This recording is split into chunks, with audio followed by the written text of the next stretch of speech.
Okay, so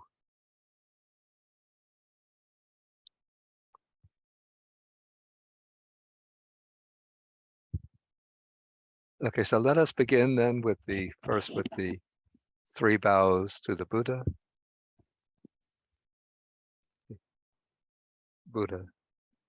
Dhamma, Sangha, and then I'll do the the salutation just one time should be enough.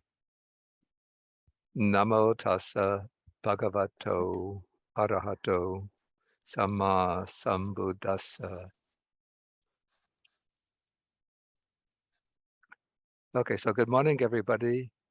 And now we are continuing with our reading of the Anguttara Nikaya, the numerical discourses of the Buddha. We're in the Book of Fives, and now we come to Sutta number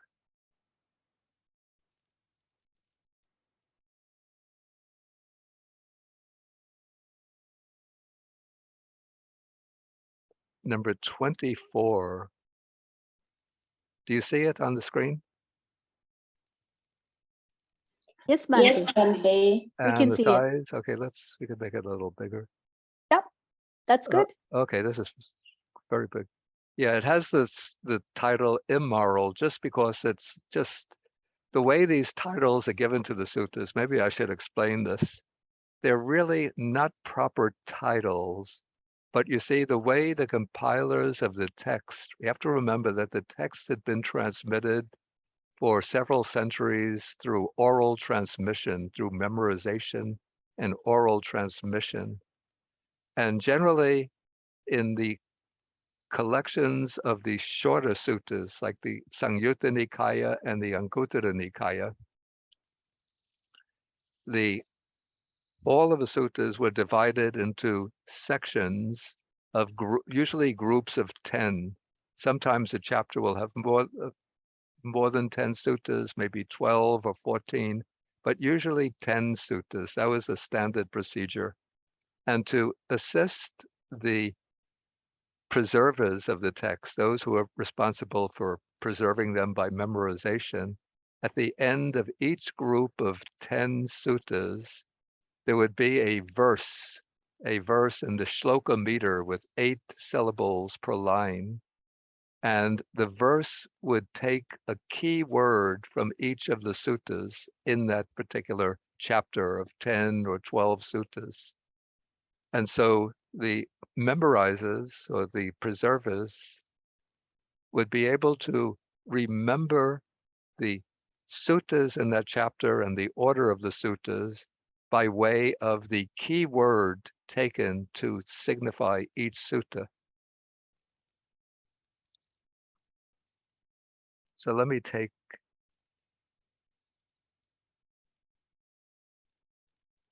the example. Okay, so I'll paste it into a text block here.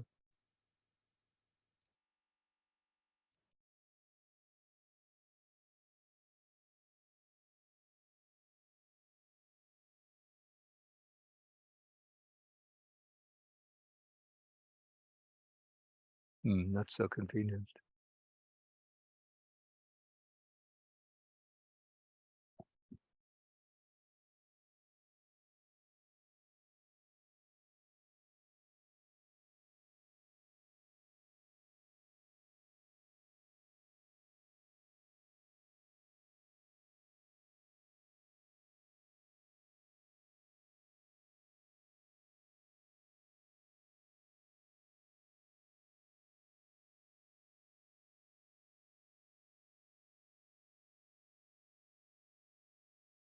Okay, so this is an example of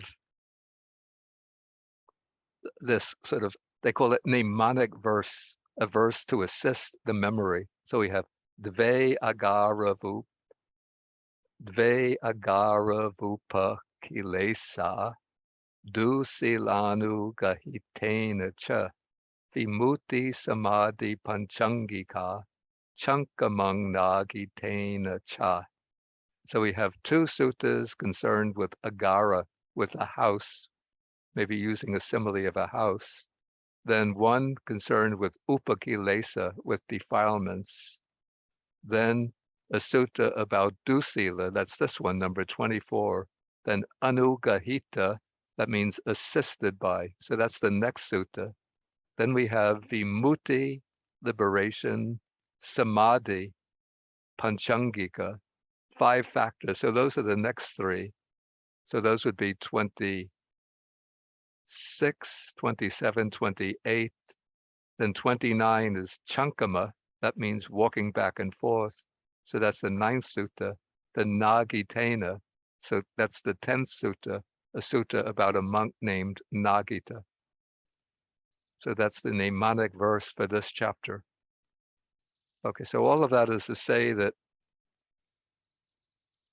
when the sutta is called immoral, that is just translating the key word that's used as part of the mnemonic device to remember the suttas and the sequence of suttas within this chapter.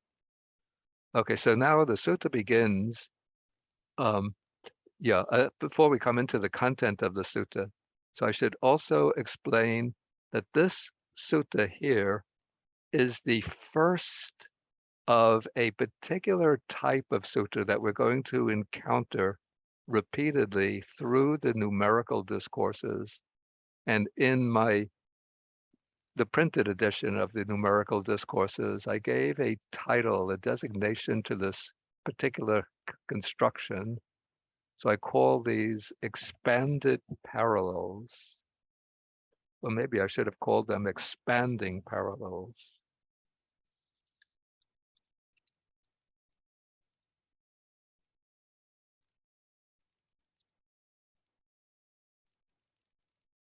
And this gives us some indication of how the numerical discourses was constructed. You remember, the numerical discourses is constructed on chapters, based on chapter, or it's composed of chapters which are constructed around particular numerical scheme. And so this chapter is the chapter of the 5s. And so here we are going to have a sutta built around 5 terms. But in an expanding parallel, we're going to encounter several instances of what is substantially the same sutta, but in the later chapters with additional items added, so that the number of items in the chapter, in that particular sutta, will increase from one chapter to a later chapter, but the content of the sutta will remain substantially the same. And I'm going to illustrate this in the case of this particular sutta. So this is the first sutta that we're encountering in the Anguttara Nikaya, based upon or built upon this particular theme. And this one is composed of 5 items. So we have a negative side, the unwholesome side, and then we're going to have the positive side. And for each of these, there'll be a simile illustrating the point of the sutta. So here we have the negative side. We begin with the negative side with 5 items. So here we have an immoral person. This is a dusila, one who lacks commitment to sila, to the moral practice, to moral conduct, to virtuous conduct, one deficient in virtuous or ethical behavior. So for such a person, right concentration lacks its proximate cause. And the word used here is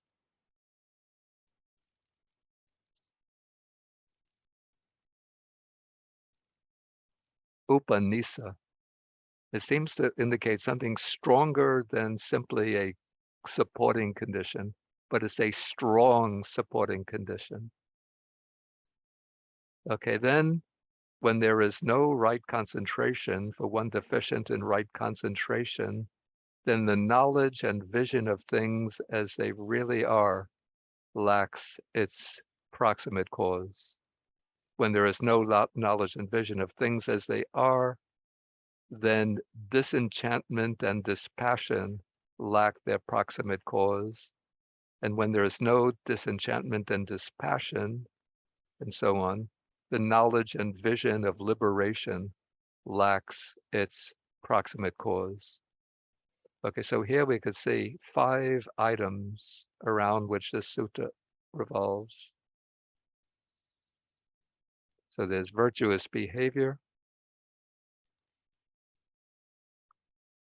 And in this case, it's lacking. Then there's right concentration, lacking. Then there is the knowledge and vision of things as they really are.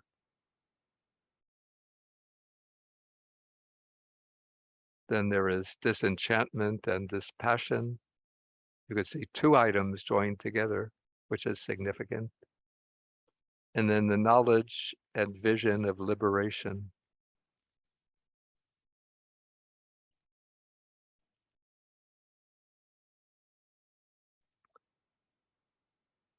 Okay, now I wanted to show the final stage in the expansion of this particular pattern, which we find in the Book of Elevens.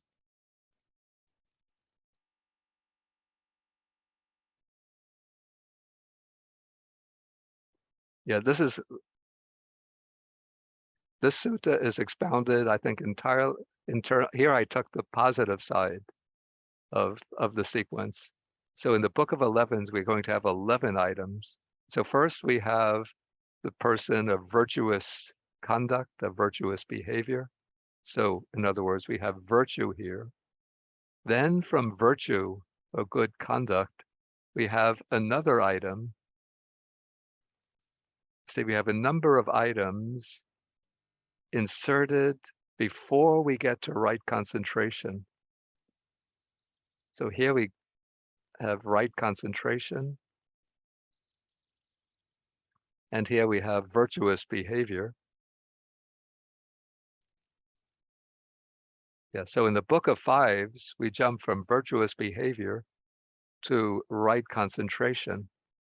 But in the Book of Elevens, to fill it out, we have a number of items put in between. So we have non-regret, the absence of remorse, of misgivings, because one is adhering to good behavior. And so one doesn't have any reason for regret or remorse. Then in other words, one has a clear conscience.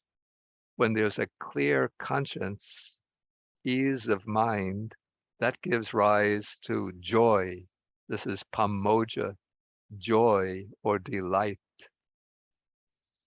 From when joy and delight becomes intensified, then it gives rise, the Pali word used here is piti, for which we don't really have a good rendering in English. So here I used rapture, but maybe elation perhaps would be good, or even delight, a kind of uplifting delight. Okay, then when that delight reaches a crescendo, you see the delight or rapture in itself involves some element of excitement, excitation, even a kind of ecstatic experience. And so that ecstatic experience, the delight, the elation, the rapture, involves some degree of disturbance, a very subtle but pleasurable disturbance. And so as now the person is now engaged in the meditation practice, and as the concentration begins to improve and the meditation progresses, then that excitation of elation, of delight, of rapture cools off, and the mind becomes quiet, and this quality of tranquility arises, or a kind of greater flexibility of the mind. The mind enters a more subtle state of tranquility. and then with tranquility as the supporting condition, as the proximate cause, then one experiences sukha, which is pleasure. And this is not coarse worldly pleasure, but this is a very deeply moving, pleasant experience, so that the body and mind become permeated with a pleasant feeling. We could say blissful feeling. Okay, and then out of that blissful feeling, then there arises samadhi. In this case, it's sama samadhi, right concentration. And then with that right concentration as the supporting condition, we have the knowledge and vision of things as they really are, and I'll get to elaborate on that a little later. Okay, then from the knowledge and vision of things as they really are, you see in the book of fives, we have disenchantment and dispassion are joined together to form one item. But in the book of 11s, they are broken up into two distinct items. So there's actually a difference between them. But for the sake of compactness, they are joined, and to expand the parallel, they are broken up and made two distinct items. And then with dispassion as a supporting condition, there comes the knowledge and vision of liberation. And it seems to me, actually, that the knowledge and vision of liberation could have been broken up into two stages. So we would call one would be liberation, because to know liberation, one has to experience it. Maybe we could call this the experience of liberation, the actual liberation of the mind from the taints or the defilements, from ignorance and defilements. And then there would come, as one looks back upon that experience of liberation, there comes the knowledge and vision by which one confirms the attainment of liberation. So that is called the muti jnana dasana, the knowledge and vision of liberation. But if we were to break up liberation and knowledge and vision of liberation into two, then we would get 12 items. And in that case, we would have to create a new chapter for the Anguttara Nikaya, a book of 12s. But we only have a book, the last is the book of 11s.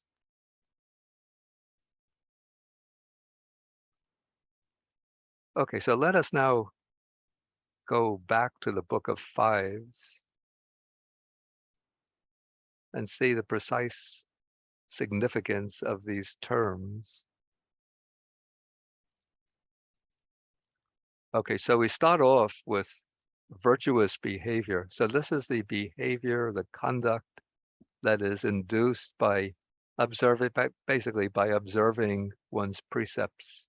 So in the case of a lay practitioner, to fulfill this factor of sila, possessing sila, one would be observing on a regular basis, on a constant basis, the 5 precepts of abstaining from killing, thus taking life, stealing or misappropriating the belongings of others, from sexual misconduct, from lying, deliberately speaking falsehood, and from the use of intoxicants.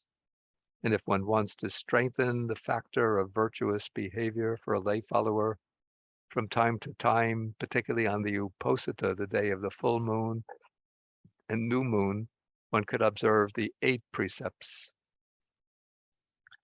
For the third, the 8, the first 5 are the same as the 5 precepts, except instead of simply abstaining from sexual misconduct, one abstains from all sexual conduct, from all sexual activity. And then the 6th is that one abstains from taking solid food after midday. So after midday, one just will take liquids, which can include juices, teas, various teas, whatever. And then the seventh will involve abstaining from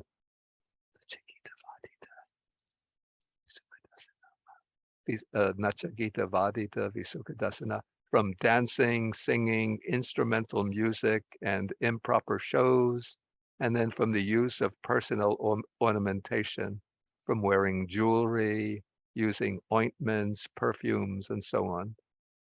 And then the eighth precept is to avoid the use of a high and luxurious beds, but one will sleep on a low bed. Actually, the regular American bed generally is okay.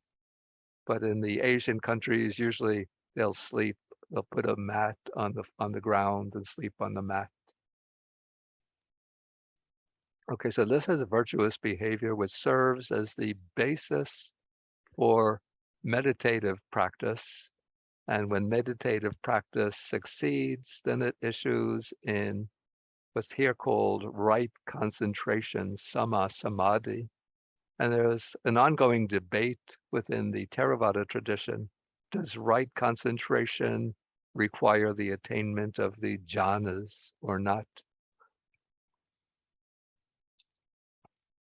And I've seen arguments on both sides of this debate.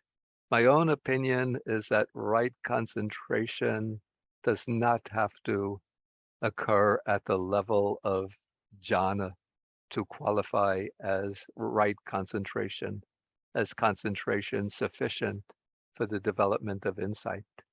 But as long as the mind becomes stable and fixed on its object, so that it remains, solidly, it forms a kind of solid base in which the five hindrances have been removed, have been sort of held at bay, that is sufficient to begin to undertake the development of insight.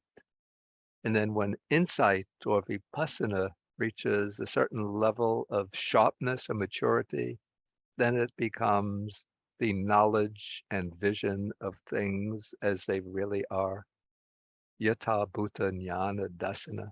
And this means basically, actually the initial stage is to start seeing experience by way of the five aggregates.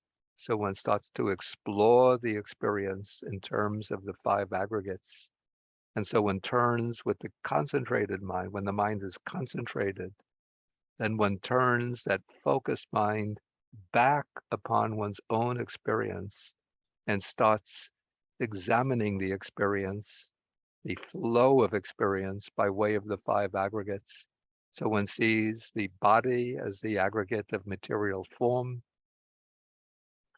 and then one sees feelings, one is able to sort of isolate and pinpoint and identify what is feeling, what is perception or ideation, what are the various volitional activities, and what is consciousness.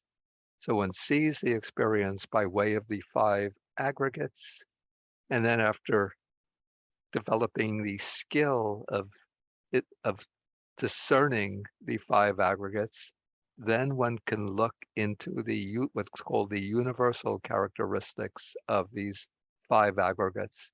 That is to see that they are all arising and passing away. So one sees bodily form arises, stands momentarily, and then passes, followed by another experience of bodily form arising, standing, and passing. And so what seems to be a solid, substantial, lasting physical body becomes sort of transformed into a flow or process of bodily experiences, physical experiences. And one sees the body as just a process constantly arising and passing away. And then one turns to the feeling and one sees feeling arising and passing, perceptions and ideas arising and passing. acts of volition, desires, intentions, plans arising and passing. And even the awareness of this, the consciousness, is arising and passing. And so with this, one is seeing the mark of impermanence, the impermanence of the five aggregates, that everything within these five aggregates is arising and passing away. And then one sees that what is arising and passing away is not reliable, not a basis, a secure basis for happiness. And so one sees the five aggregates are dukkha, unsatisfactory. And then one sees that what is arising and passing away cannot be identified as being truly I or truly mine, the self and the belongings of a self. So in other words, one is now seeing the three characteristics: impermanence, then the unsatisfactory nature of things, and the empty or non-self nature of things. So this is the knowledge and vision of things as they really are. And this is sometimes called, in the commentaries, this is called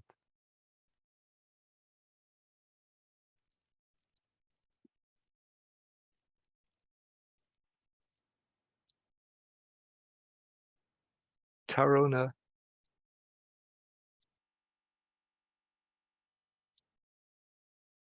Vipassana. Taruna means literally it's young or tender. And so that is sort of the early stages of insight. Just like a young person, maybe a teenager, is called a taruna, like a youth. And so this is the youth stage of insight.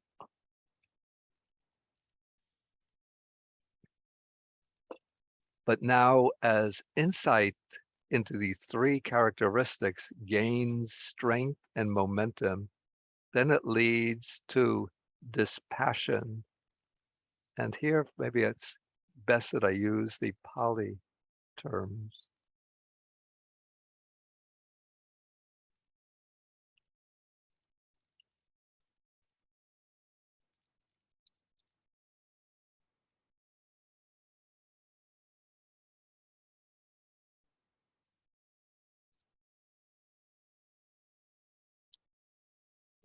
Yeah, so it's translated disenchantment is nibbida, and what's translated as dispassion is viraga.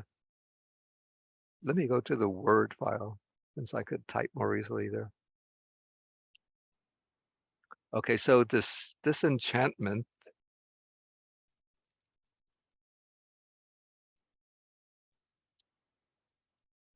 is nibbida, which is derived from the prefix nir plus the verbal root vid, which means to know or to find. And nir gives a sense of out.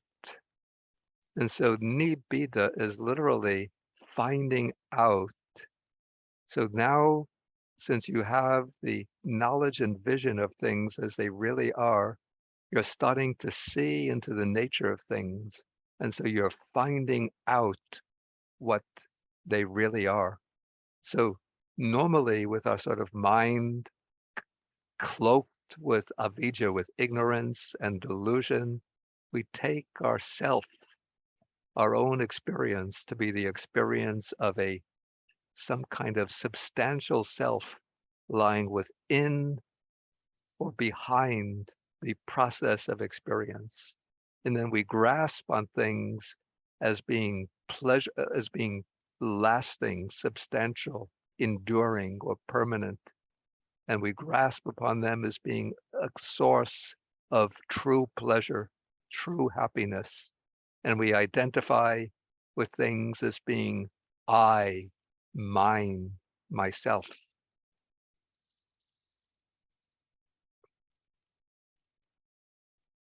Like usually we think, I want it, it's mine, it's not mine, I want to make it mine. Okay, but as one gains this knowledge and vision of things as they are, one sees into the nature of things. And so one finds out the real nature. And the reaction that sets in when you find out what things are really like is a kind of inward turning away from them. And that is what is what the English word disenchantment is trying to suggest. Yeah, this word was used by early translators of Buddhist text into English. And so I just picked it up from them. So before we get this knowledge and vision of things as they are, we are enchanted with the superficial appearances of things. So you go to the shopping mall, Danbury Mall, or mall of any of the major cities, or even any of the towns, and you see people are just going through all of the shops with their eyes so wide open, so widely, it seems almost like the eyes are going to pop out from the head. Wow, this is so wonderful. Oh, I want this. I need this. I can't get along without this. I mean, I had this experience too. And nowadays you don't have to go to the mall anymore, but even you have the online shopping, and it's just so annoying, irritating. Like sometimes I go to news sites to find out like what's going on, and then these advertisements come popping up. You don't have any choice. I don't know how to get rid of them. I have the pop-up blockers, but they don't seem to work very effectively since the advertisers just pop up, and usually it's the thing that you bought recently. They'll start showing you 100 different variations on the thing that you just bought. And so I was searching for a new camera, and now when I go on any website, I get from B&H. Apparently it's a photograph shop. I think it's in New York City, but they advertise online. So any site that I go on, suddenly there's the pop-up of B&H showing all the latest cameras for $2,000, $3,000, which I don't have to spend on a camera. And then if I purchase online some vitamins or nutritional supplements, then VitaCost will come on, or other websites showing hundreds, maybe dozens of different nutritional supplements. So in this way, we get enchanted with everything that pops up and attracts our attention. So disenchantment comes when you see into the nature of things, and then you lose that interest, that enchantment, that fascination. You might have even used maybe to convey the idea, disillusionment, which is the ending of illusions. Nowadays in English, the word disillusionment suggests a kind of dark, gloomy, um, yeah, dark, gloomy mood, bleak outlook on life. So somebody who is disillusioned, you think that they're falling into a deep depression, deep state of almost of despair, of misery. But disenchantment, nibbida, is not a state of misery, but it's an uplifting, almost ecstatic state where you've seen into the nature of things. And now the sort of fascination with things that are just superficially attractive has fallen away. And so there's an inward turning away, or a sort of the severing of the bonds that tie you to things that the bonds that tie you to things start to become attenuated, to become weakened, and cracks are starting to form in those bonds.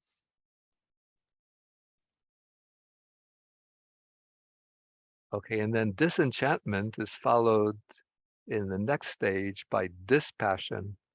So in the stage of disenchantment, the bonds are starting to become severed, are becoming attenuated.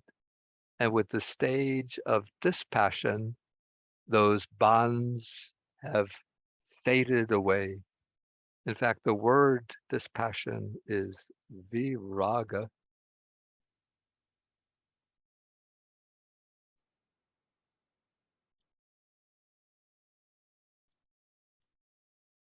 And the word raga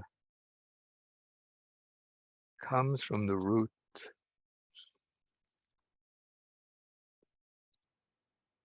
mm, mm, yeah, that's what I want. It comes from the root runge. And from runge, we also get ranjana, which is a dye or the process of dyeing clothing. So in ancient India, people, well, actually, even today, to get colored clothing, you would dye the clothing. And in ancient India, they would use various natural substances to make the dyes. And so when the clothes are brightly dyed, then you would say that they pick up raga. But then raga comes to signify the passions of the mind, the passions which, just like a dye permeates the cloth and gives it a color, so the passions spread through the mind and give a coloration to the mind. And then when one develops deep insight, then those passions of the mind start to fade away until when they entirely fall away or fade away, that is viraga, the state of dispassion, or the fading away of raga, of passion. And then when dispassion reaches its culmination, then it brings vimutti, which is release or liberation. And then liberation is, in the state of liberation, then the defilements of the mind, greed, hatred, delusion, or usually the asavas of sensual craving for continued existence and ignorance, are completely abandoned, completely removed.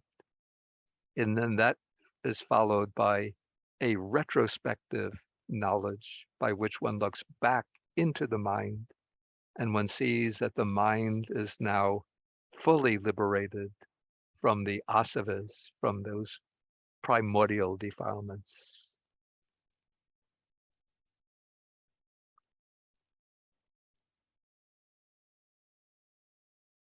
Okay, so first in this sutta, we have the negative side.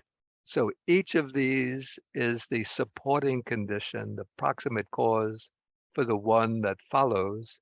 And so if you don't have virtuous behavior, disciplined or ethical behavior, then there will not be right concentration. You could try to focus the mind, and maybe some people can get some kind of samadhi or concentration without virtuous behavior. We think about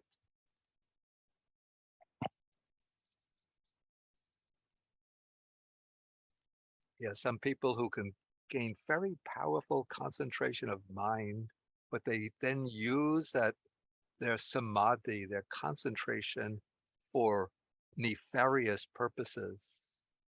There's a kind of figure, archetypical figure in the Indian literature of the evil-minded ascetic, who almost a kind of demonic figure, who could powerfully concentrate the mind, but then uses that samadhi to gain these iddhis and the supernormal powers, and then uses the supernormal powers for destructive, harmful purposes.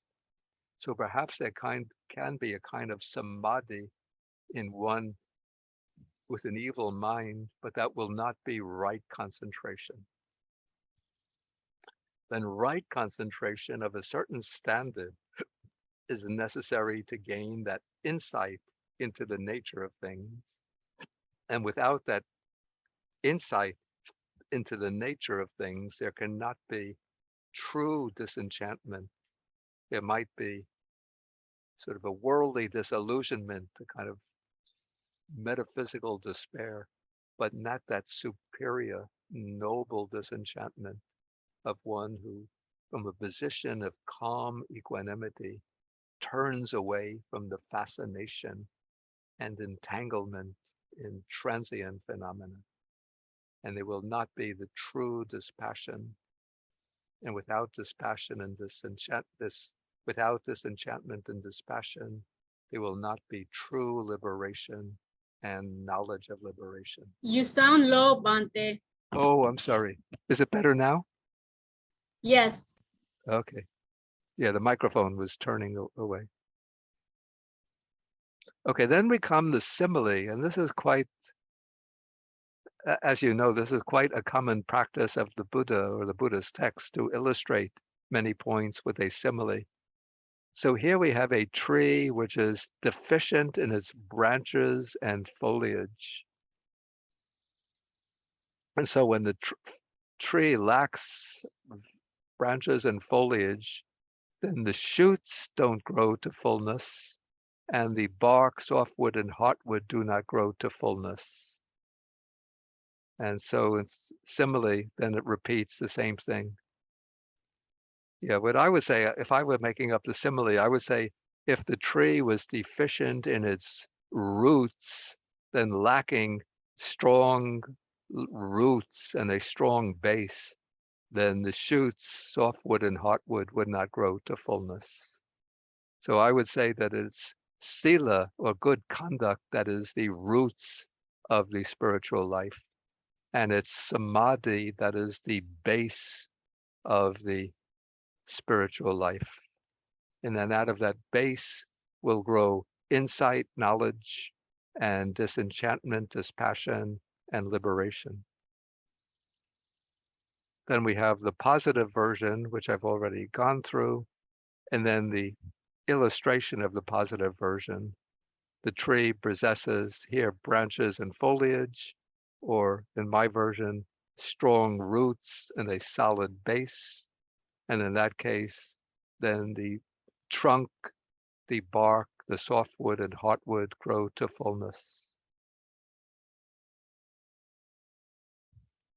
Okay, maybe let me take the next sutta, because I think the next sutta almost illustrates the same, or it seems to be a variation on the same theme.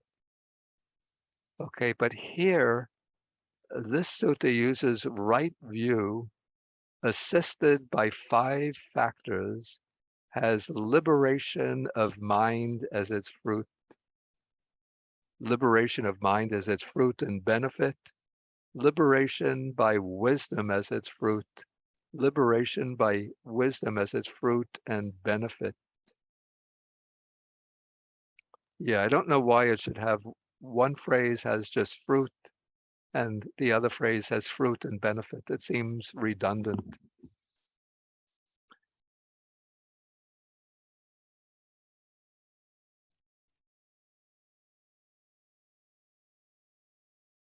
Yeah, and in this case, liberation of mind and liberation by wisdom are just 2 perspectives, 2 ways of looking at the same thing.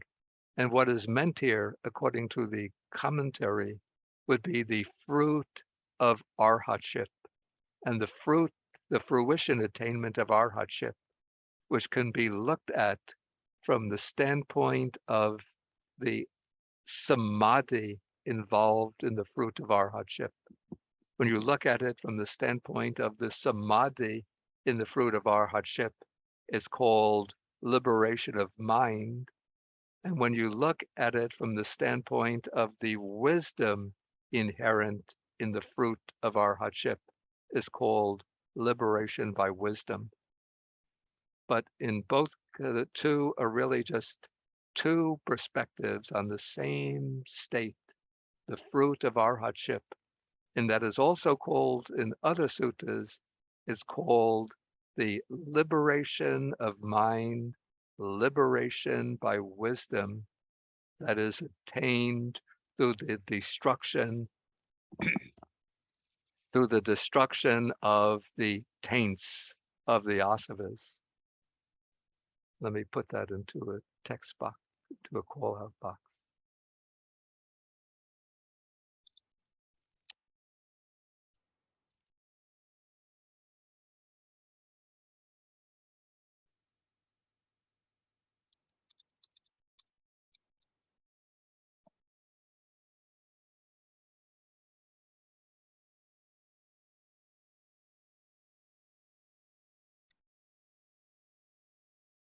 No, I'm not going to put that in. It's too much typing. Okay, so to reach this liberation of mind, liberation by wisdom, okay, first one needs right view. And so, because right view is the starting point for the path, the Noble Eightfold Path begins with right view. So this would be conceptually, a conceptual or intellectual understanding of the Four Noble Truths, of the three marks of existence: impermanence, suffering, non-self, or some understanding of dependent origination.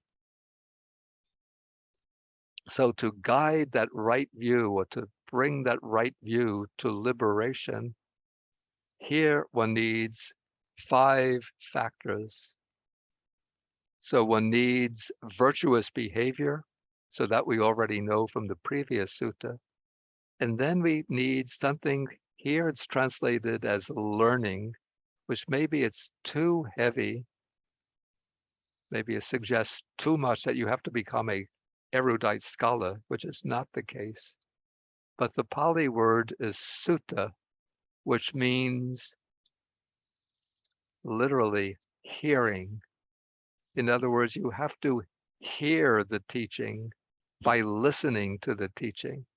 And this is accomplished by Dhamma Savana, listening to an exposition of the Dhamma.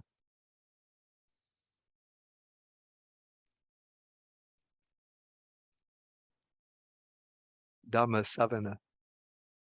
So you hear the Dhamma, you listen to the Dhamma as a way of deepening one's knowledge, deepening one's understanding.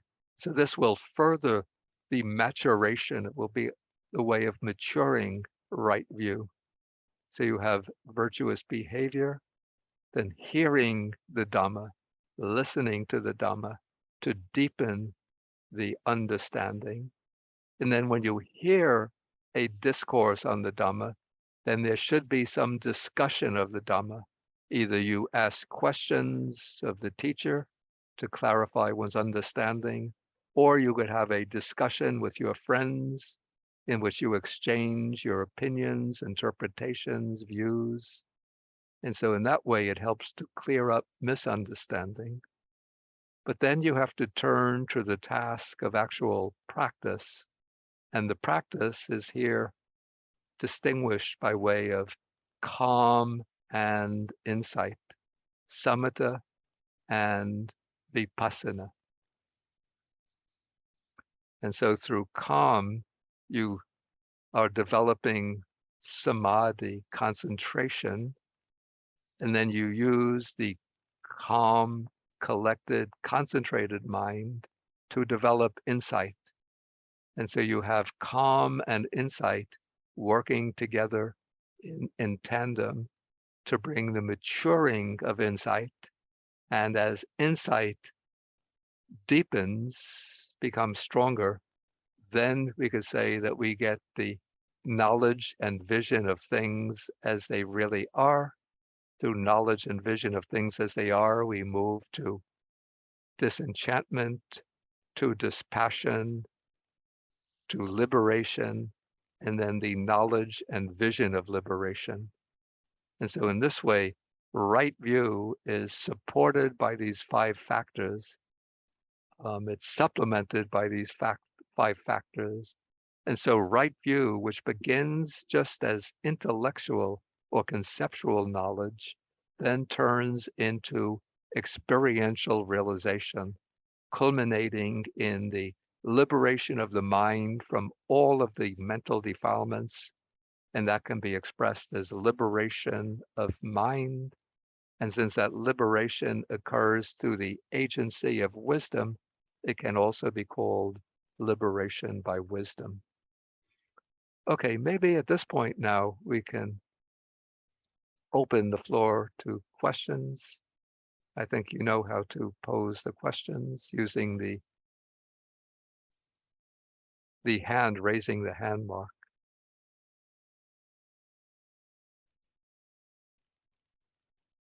Okay, we begin. I see the first one is Yudi Ortega.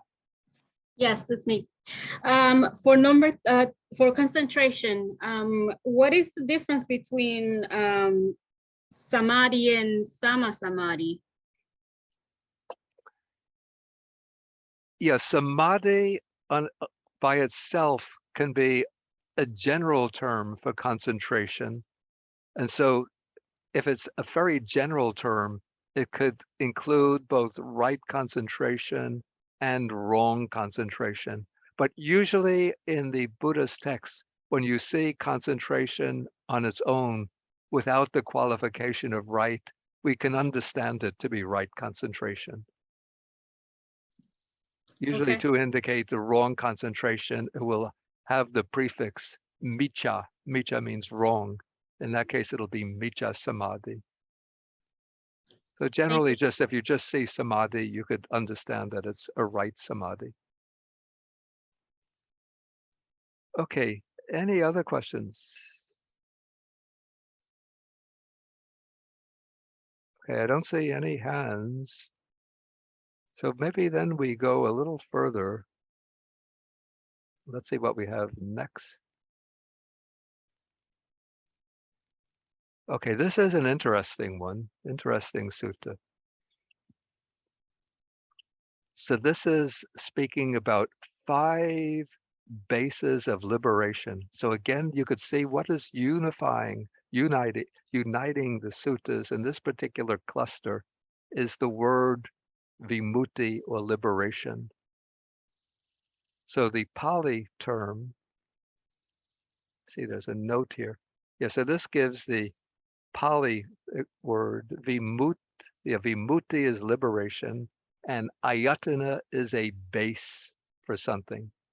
And the commentary simply glosses this as causes for being liberated, vimuchina karanani.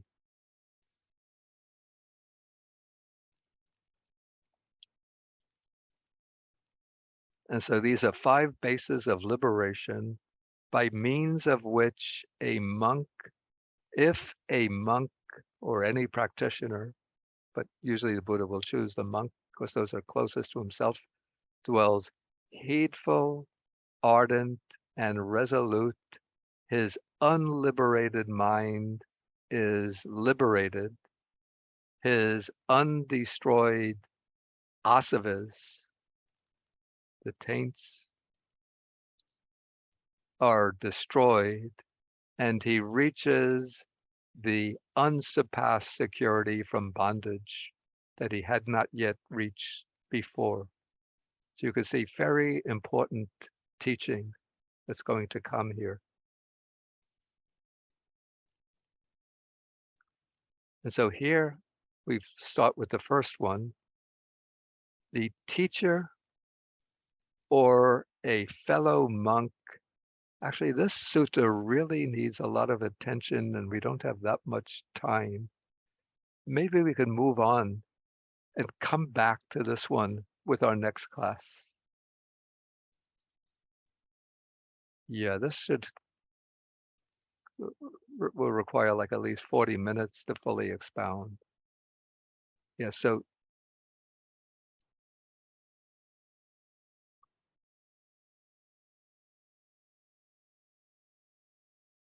'27. Okay, maybe 28. Yeah, 27 we should come back to. It needs more attention. And so here the sutta is going to be speaking about the development of noble, five-factored right concentration. And so these are actually going to be 5 kinds of right concentration. And so the first 4 will be the 4 jhanas.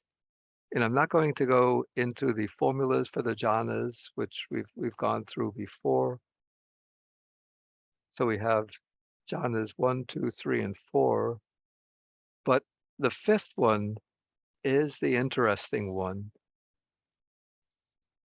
And it's a little bit cryptic because we don't find this particular style of explanation very often in the suttas. Maybe this is even unique.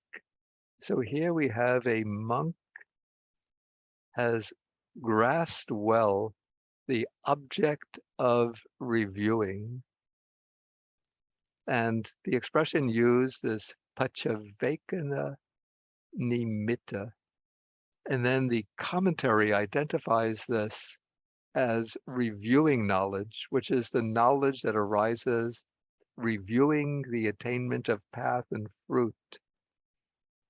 But I'm not sure that I agree with the explanation in the commentary here, because that use of the word pachavekana or reviewing seems to be unique to the commentaries. And here, in my opinion, pachavekana is referring to the investigation or examination with insight, and the object is the object that's examined by insight. And so the 5th type of right concentration is that the monk has grasped well the object of reviewing, the object of examination, of investigation, attended to it well, sustained it well, and penetrated it well with wisdom. And then we have a simile. Just as one person might look upon another, as one who is standing up might look upon one sitting down, or as one sitting down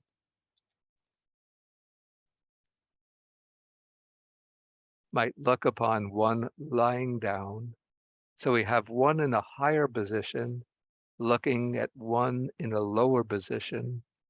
And so the one in the lower position represents the object of investigation, and the one in the higher position represents the meditator, in this case, the monk.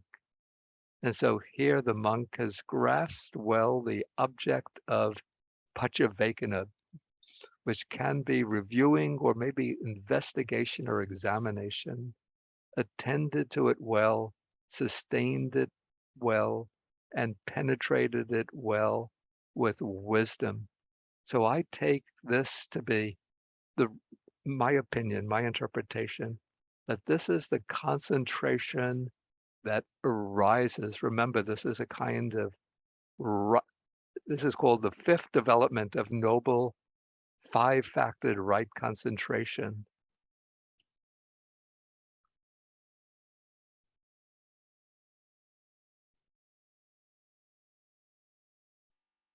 Okay, so in my understanding, this will be the right concentration of one who begins not with jhanic attainment, but who begins directly, but who moves directly into the investigation, the examination of the 5 aggregates with insight.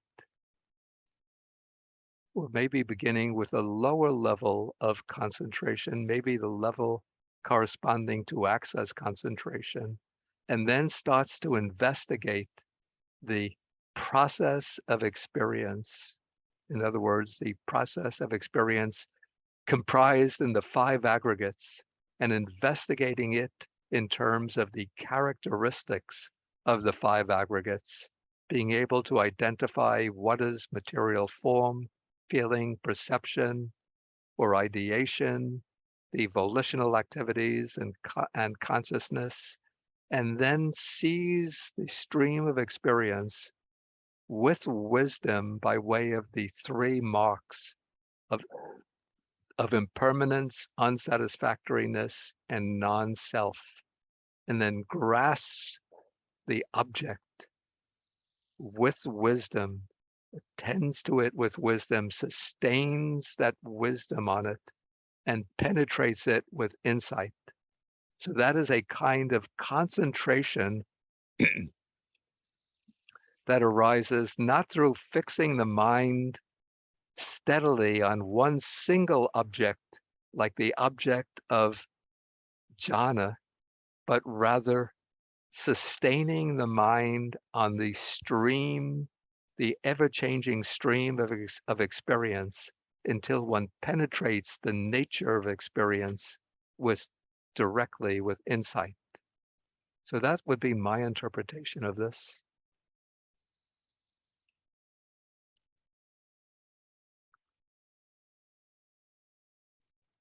But then we have a number of similes.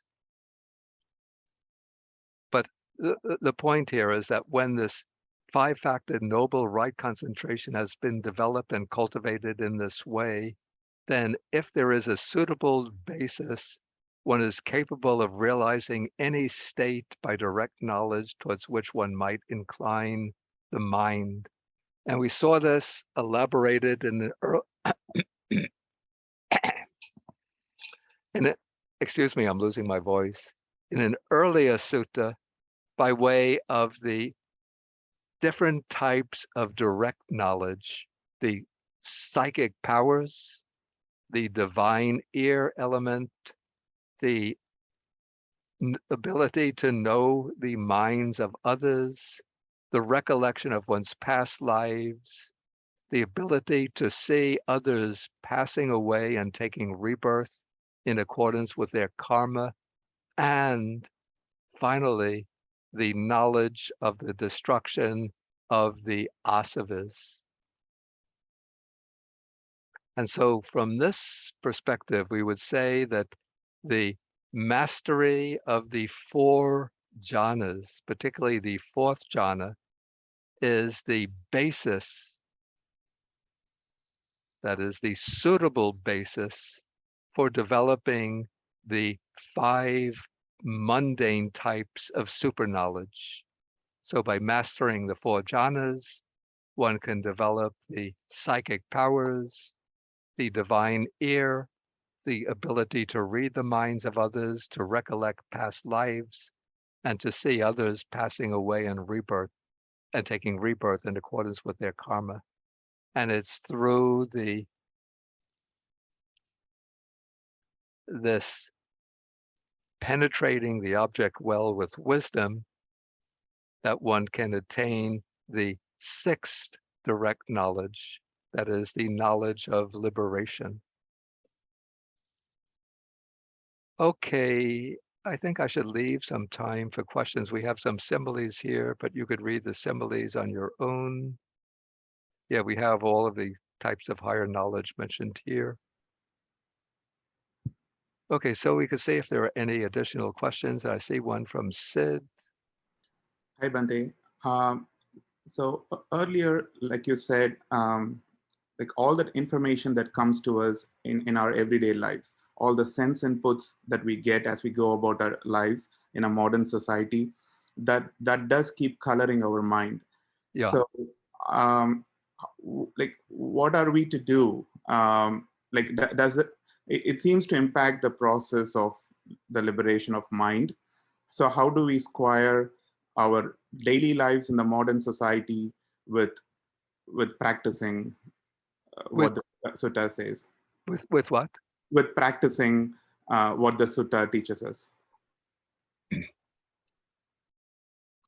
Yeah, I do have to say that the modern society creates so many more obstacles than we would find in a more traditional society. Because in a traditional society, particularly a traditional agrarian society, people lead a quiet way of life. Their business dealings are dealt with quite simply. They're not bombarded with advertising, political conflicts and quarrels, contention, rapid means of transportation, constant pressures to be, to succeed, to become rich, to become famous, and so on. So we get constantly bombarded by so many disturbing, distracting, upsetting messages. So, so we really have to be much, much more vigilant today in protecting and defending the mind than somebody living in a traditional society. So I think the answer to this, first I say we have to be relatively to learn contentment, to be content with a relatively simple way of life to the greatest extent possible, not to get sucked in by so much advertisement, by a kind of inner pressure to to be able to compete with others in regard to our possessions, to be ostentatious, to make a display of the things we possess, but to try to live very simply with content with the simplest things. And of course, you have to work in order to earn a living, to support one's family. And that makes a lot of demands on one's time and one's energy. But while fulfilling those requirements, try to the best of one's ability to devote some time every day to the cultivation of the mind and to developing the worthy qualities. And this is not only just sitting in meditation, but I would say it's useful to have a regular practice of recitation every day, which helps to implant good, worthy ideas in the mind. So what I suggest to many people is to take the Dhammapada, the basic handbook of Buddha verses on the Buddhist doctrine, and as part of one's practice, even as part of one's meditation practice, or as a supplement to one's meditation practice, to recite even one chapter a day, or even just 4 or 5 verses a day. And when you get to the end of the Dhammapada, go back to the beginning and go through it again. And, there are, I think, 426 verses. And so if you recite and they're grouped into 26 chapters. So you could go through, if you read a chapter a day, you could go through the whole Dhammapada in 1 month and then go back and do it over and over again. And so in this way, the ideas of the Dhammapada will become imprinted on the mind, and those will direct your mind towards the ideal qualities held up in Buddhism. Yeah, so that would be one useful practice. And again, to supplement that with a regular meditation practice, even if you're able to fit in even just 1/2 an hour a day, that will be building up some foundation of good qualities. If you could put in 2 periods of 30 minutes, 40 minutes, 45 minutes, even up to 2 periods of an hour, of course, that would be a very strong foundation. And then when you have the opportunity to go on retreat, even if it's a week retreat, weekend retreat, or 10-day retreat. And that is a way of gradually building up this whole process. The Buddha says it's a gradual training, gradual practice. And so we can't expect to go all the ways to the liberation of mind, liberation by wisdom, just in a few years or even a single lifetime. But we're building up the equipment for that attainment through regular, dedicated practice. Okay, I see one hand. I'll take that hand, and then if it's a simple question, and then we'll have to stop for the day. This is Carol Makonian. Hi. Hi. Bhikkhu Bodhi. Yeah, I just had a question about when you were talking about investigating the 5 aggregates, the process of experience in terms of the 3 characteristics in relation to consciousness, like other than just knowing that awareness is present, to whatever the object of experience is. Do you have other ways that you would suggest to inquire into, investigate into consciousness? Yeah, consciousness of all the five aggregates is the subtlest, and for that reason, it's the most difficult to discern. So I think the way the way one has to become aware of consciousness is through, say, if one is sitting in meditation, then one is not seeing, hearing, or attending to any other sense modality. So then thoughts maybe will be taking place. And so one becomes aware reflexively, sort of by bending the mind back. One knows that there is the awareness of those thoughts. And then one sort of labels or designates that awareness as the consciousness. In this case, it will be manovinyana, mind consciousness. If one hears a sound, then one will be, say, when some sounds from outside, then one will become aware. One first experiences the sound, one knows the sound, then reflexively, one designates the awareness of that sound as ear consciousness, hearing consciousness. If one feels some sensations in the body, then one experiences the sensations in the body, then one reflexively designates the awareness of those sensations in the body as body consciousness. Yeah, so that's the method that I would use to become aware of consciousness, of vijnana. Thank you so much. Okay, we're going to have to end now for the day. And next week, we will not be having the Saturday class because we have a 4-day retreat from Friday through Labor Day. I think if you haven't registered yet, I think you can still register for that retreat. And that will be on Kayanupassana, on mindfulness of the body. Whoops. Okay, so let us end. I'll just do quickly a sharing of the merits.